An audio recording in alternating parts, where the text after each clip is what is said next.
Bago ko umpisahan ang kwentong ito, ay isang mapagpalang araw sa ating lahat.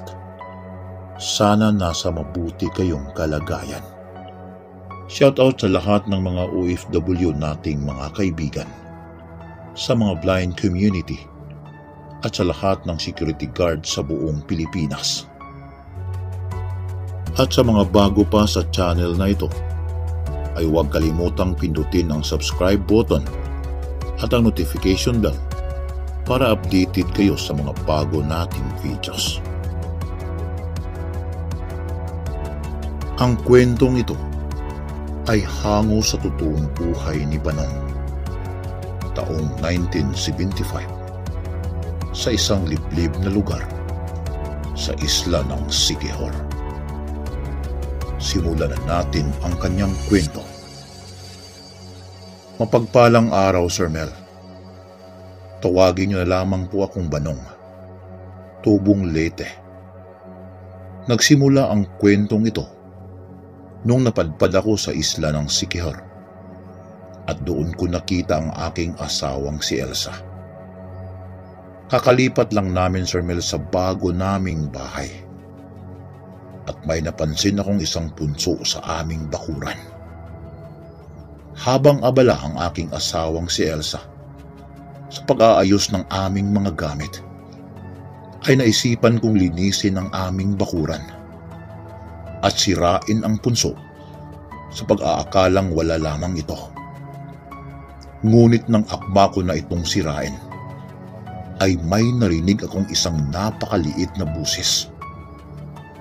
Nagmamakaawang huwag sirain ang kanilang tahanan.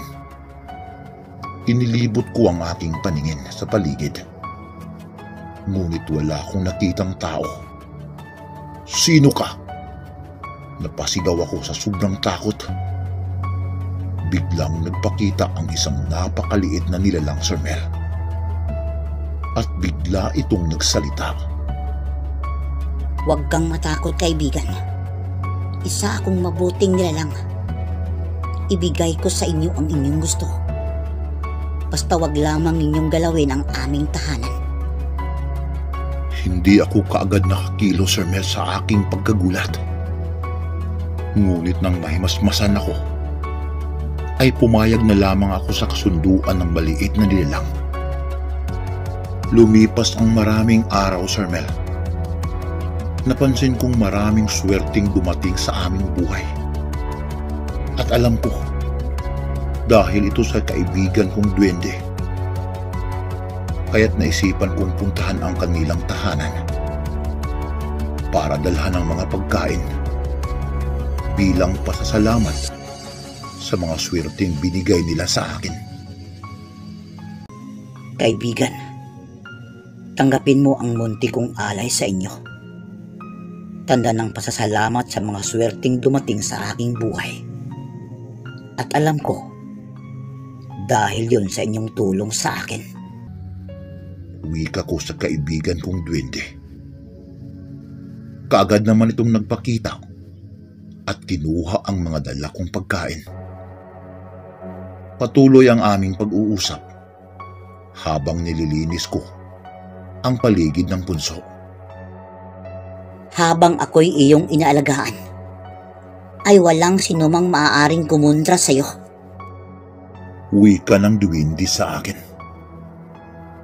Isang gabi, habang naglalakad ako papauwi sa aming bahay, ay nadaanan ko ang nag-iinuman sa gilid ng daan at inaya akong uminom. Hindi ko na lamang ito pinansin, bagkus ako'y nagpatuloy sa paglalakad dahil naisip ko ang nag-iisa kong asawa na naghihintay sa aking pagdating. Ngunit hindi pa man ako masyadong nakalayo sa kanila, ay bigla na lamang akong sinunggaban at pinagtulungang suntukin ng mga ito. Kumaripas ako ng takbo papunta sa aming bahay. Nagulat at naawa ang aking asawa nang makita ang aking kalagayan. Ikinuwento ko sa aking asawa ang buong pangyayari. Ngunit lingid sa aking kaalaman ay nakikinig pala ang kaibigan kong duwende at lubos nitong ikinagalit ang nangyari sa akin. Kinabukasan ay nabalitaan ko na lamang na biglang nagkasakit ang mga bumugbog sa akin at malubha ang kanilang kalagayan. Habang ako naman, Sir Mel, ay biglang nawala ang aking mga pasa at parang walang nangyari. Bigla kong naalala ang aming usapan ng kaibigan kong duwende. Napanatag ang aking kalooban dahil alam ko na ang maaaring mangyari kapag may gumalaw sa akin. Lubos ko itong ikinatuwa dahil totoo ang sinabi ng mga maliliit na nilalang na proteksyonan nila ako laban sa mga masasama. Ikinagulat ng aking asawa ang mga pangyayaring ito hanggang sa tinanong niya ako kung bakit biglang nawala ang aking mga pasa. Mahinahon ko itong sinagot na wag nang pansinin ito. Ang mahalaga ay walang masamang nangyari sa akin. Hindi nagtagal ay biglang nag-iba ang pakiramdam ng aking asawa. Kaya't natigil ang aming pagtatalo at inalalayan kong maglakad papasok sa aming silid ang aking asawa. Labis ang aking pag-alala sa mga oras na iyon. Lumipas ang mga araw ay hindi pa rin gumaling ang aking asawa at lalo pang lumubha ang kanyang kalagayan. Hanggang isang araw ay nawalan ito ng malay na lubos kong ikinatakot. Kaya't kaagad ko itong dinala sa ospital para masuri ng mga doktor ang kanyang kalagayan.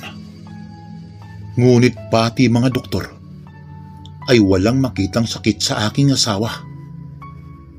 Hindi alam ang kanyang sakit, Sir Mel. Hindi ko rin alam ang aking gagawin.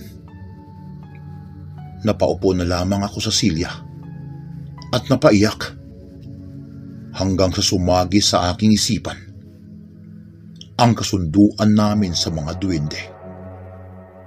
Kaya't nagmadali akong umuwi sa aming bahay at tinungo ang punso kung saan nakatira ang mga kaibigan kong duwende.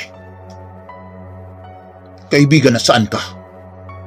Magpakita ka sa akin. Nang biglang narinig ko ang isang maliit na busis sa aking likuran. Bakit, kaibigan? Anong maipaglilingkod ko sa'yo? Ang aking asawa ay may malubhang sakit. Pagalingin mo siya. Alam kong dahil yun sa inyo. Wika ko sa kanila. Ang ating kasunduan ay sinang-ayunan mo. Ang sinumang kumontra sa'yo ay may mangyayaring masama. Doon ko na lamang napagtanto na hindi magandang makipagsundo sa mga nilalang na ito. Kailangan ko makagawa ng paraan. Kailangan ko mailigtas ang aking asawa. Bago pumasok ang duwende sa kanyang bahay, ay nagbitiw ito ng salita na hindi niya kayang baguhin ang kasunduan. Habang nag-iisa ako, Sir Mel, ay may biglang sumagi sa aking isipan. Kailangan kong sirain ang tirahan ng mga duwende na ito.